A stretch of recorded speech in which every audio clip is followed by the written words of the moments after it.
Well, hello there. Well, it is a beautiful Saturday morning, and I'm enjoying life right now. Well, I should be enjoying life all the time. Should be.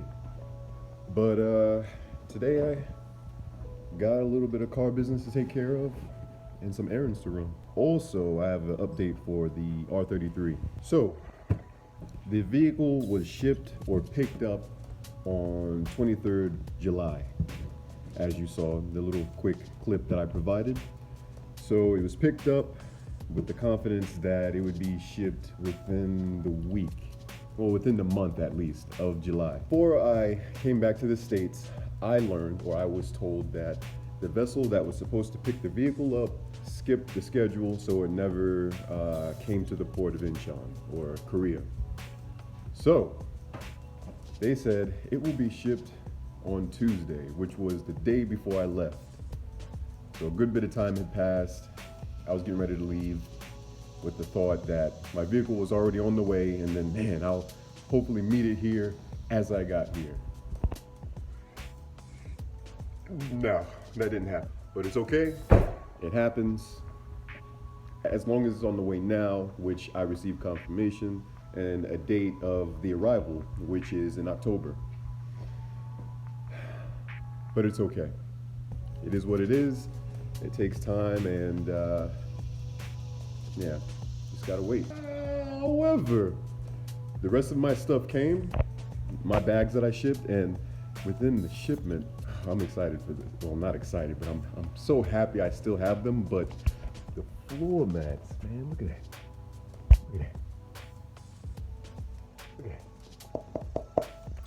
If you're wondering why am I so happy or ecstatic over some daggone floor mats, I've heard plenty of stories and situations where people have shipped cars and left, you know, the simple things like air fresheners, a few car parts, and floor mats of all things, and that they don't get the floor mats back.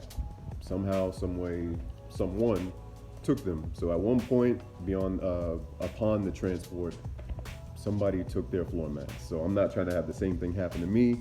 Packed it up with my things just to be careful, because I wanted to keep some of the original parts or original things of the vehicle within it.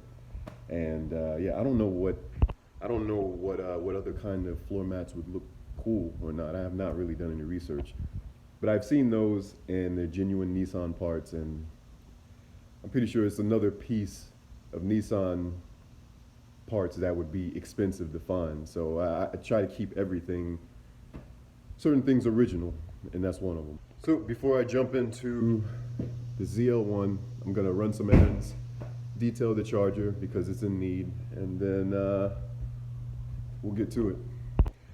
But in the meantime, I might be able to show you the center console with the features of the Super Track Pack, and maybe go over it a little bit with you since I wasn't able to last time.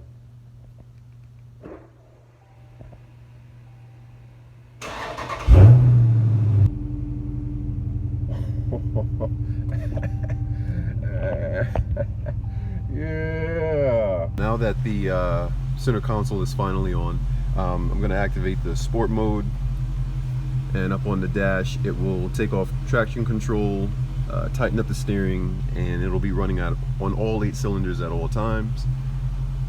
And then once you push the track pack, it will bring up the performance controls, where you can set or activate launch control, and along with that you can set it at specific RPMs where you want to launch from.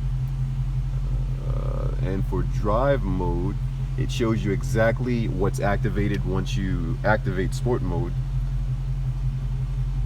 And in the setup, you can choose which modes are activated when you turn on the sport mode. For example, if I turn on sport mode, for these options I would like for the panel shift to stay on, normal traction, or steering to be normal. That would be my choice. This is the default setup. So whenever you activate the sport mode, it automatically comes with or activates sport, panels on, The traction control is on sport mode, and the steering is in sport mode. And you have other options like normal and comfortable. And once you tinker with this and put it the way that you want it, if you figured, man, maybe this doesn't feel right or I don't like it, you can always go to default mode and it'll reset it for you. That's the way it started out originally, in the sport mode. So enough of that, let's get into that.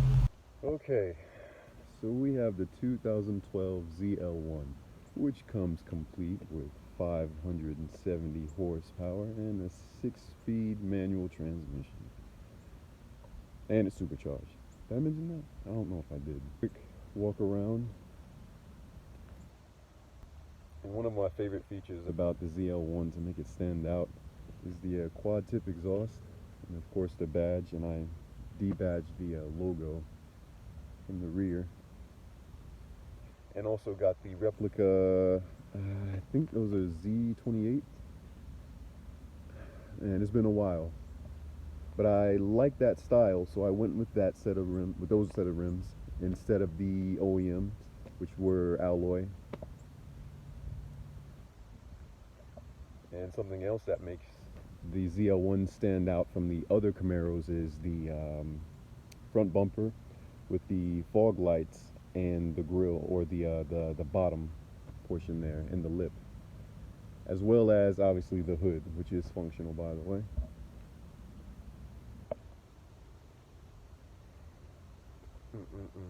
And I switched the badges. The badges were from, I think, a 2016 or 18 model, just to kind of keep up with the style of things and set it apart from other Camaros. I switched the badge on the side, so I went from just having Camaro off to the side to the kind of the classic red, white, and blue modernized badge. As far as modifications go, let me get the hood open. I had some internal work done when I upgraded the pulley, which is what you of course should do whenever you do certain things to your engine, and the short ram intake. I have some plans for this vehicle. It's just a matter of me setting aside the time and acting on it. Right now the setup is pretty basic. I haven't messed with the suspension at all. I could use some different tires, meaning a more race-oriented or drag style of tire. Maybe in the future go with some Mickey Thompsons or something. But I enjoy this subtle style rim versus the drag style, where, you know, it's a smaller rim and more tire. It's much thicker. Alright, so let's hop right on in here.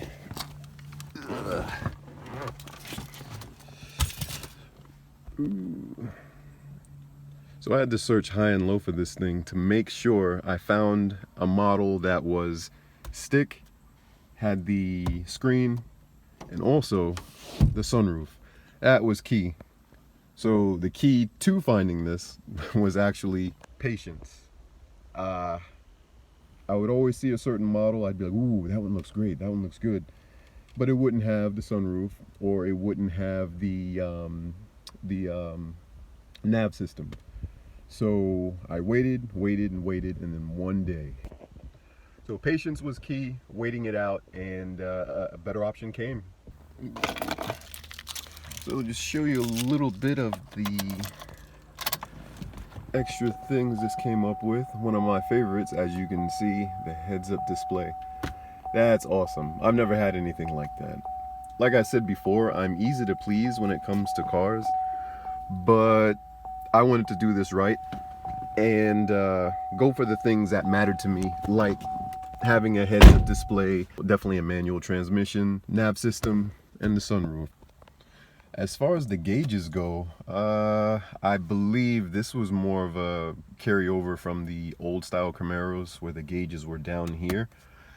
They're not exactly practical. I think it would be best if they were up here or over on the side, or right here, that'd be pretty cool. I haven't looked too much into the newer models, but I imagine they progressed with that and put them somewhere where it actually helps serve a better purpose.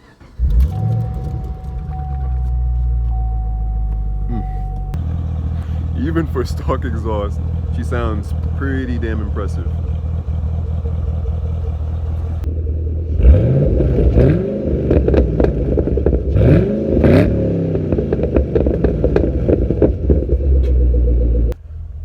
The whine of that supercharger just...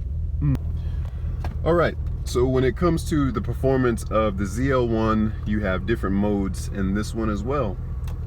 So you can definitely just take off the traction control, hit the button again for traction control, and this comes up. So this is touring mode, sport, sport 2 with the active handling off, and your track mode, which is more, or your race mode for drag racing.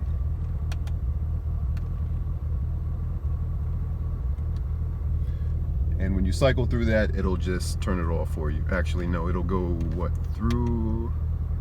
Oh, it'll stay in 5. But to turn it off, you just hit traction mode again. Voila. So I'm gonna push this one this time. And this gives you the conditions for a wet road. Oh, will that cycle through?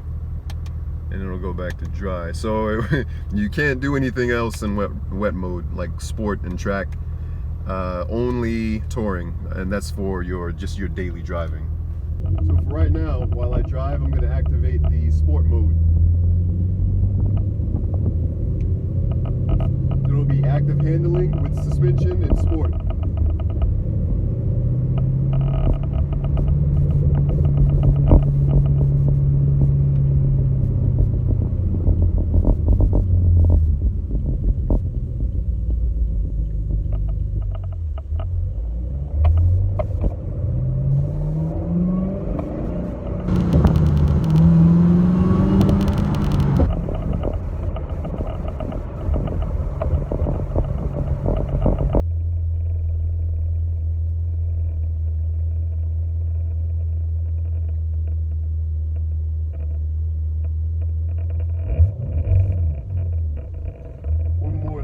This car, or another thing, when you're on a hill, it will have like an anti-roll mode where it'll keep you in place for about 3 seconds, and you'll have a chance to, release the clutch and give the car some gas without rolling back. So if it's your first time driving stick, or if you're not used to it, that's an important feature to have, because if you're not used to the clutch release or the vehicle itself, then people have a tendency to roll back before they initiate or give the car gas to accelerate. So what I love about this particular model or year is that it looks more aggressive than the newer years. Although the newer years, they definitely have more horsepower and have more better performance. This one, I feel it keeps the muscle aspect and a bit of the sports car aspect, but at the same time still looking like a traditional American muscle.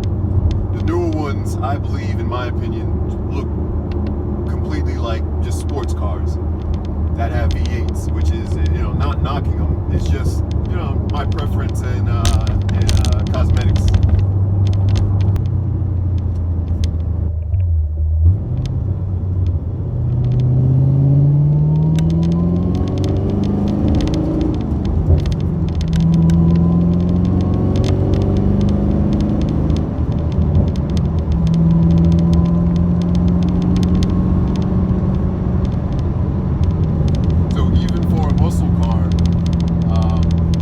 Traditionally, they go in straight lines, but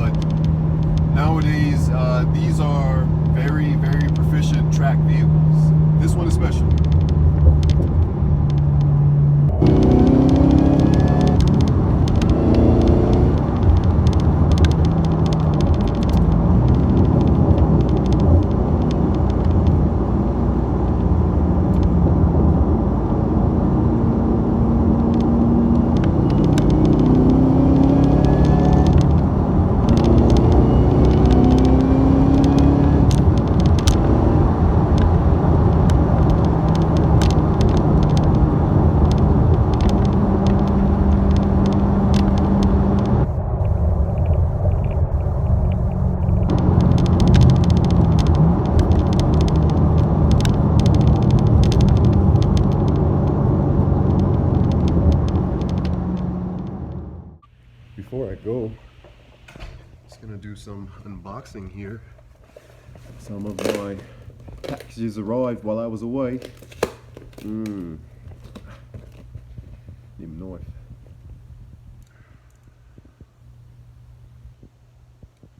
Trying to do this with one hand. Here we go.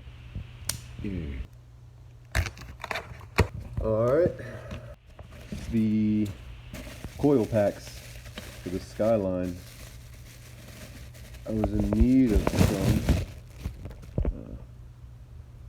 Those are cool. I forgot which brand this was.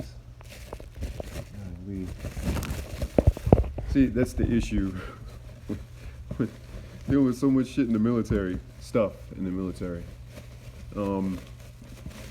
My mind is all over the place. I can't remember half the stuff that I do unless unless I'm reminded. But yeah. This is a little box here.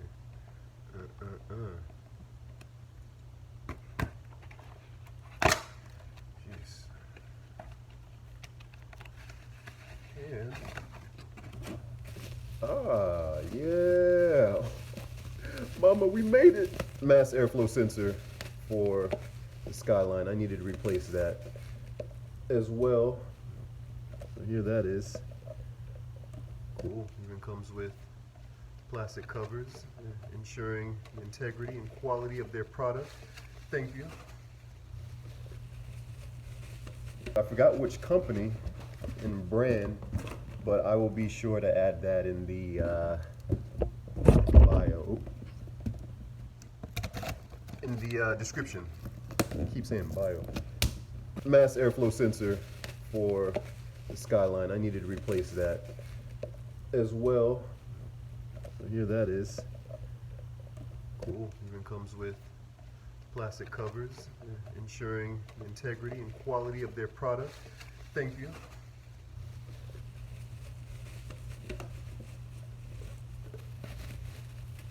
So as I mentioned before, it's been a while before I got these parts. I kind of forgot I ordered them, but I forgot which company and brand, but I will be sure to add that in the bio. In the description.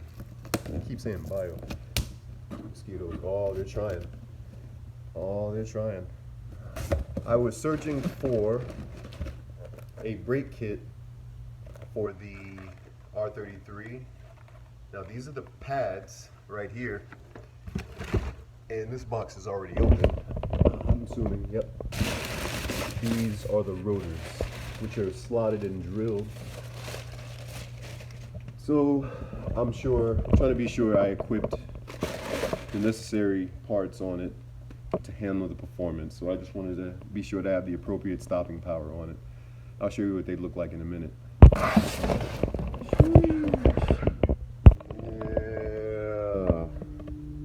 And I like how they're dark too, just to kind of offset the tone of the car with the color scheme, going kind of like the Skyline, black and white. But yeah. There you go.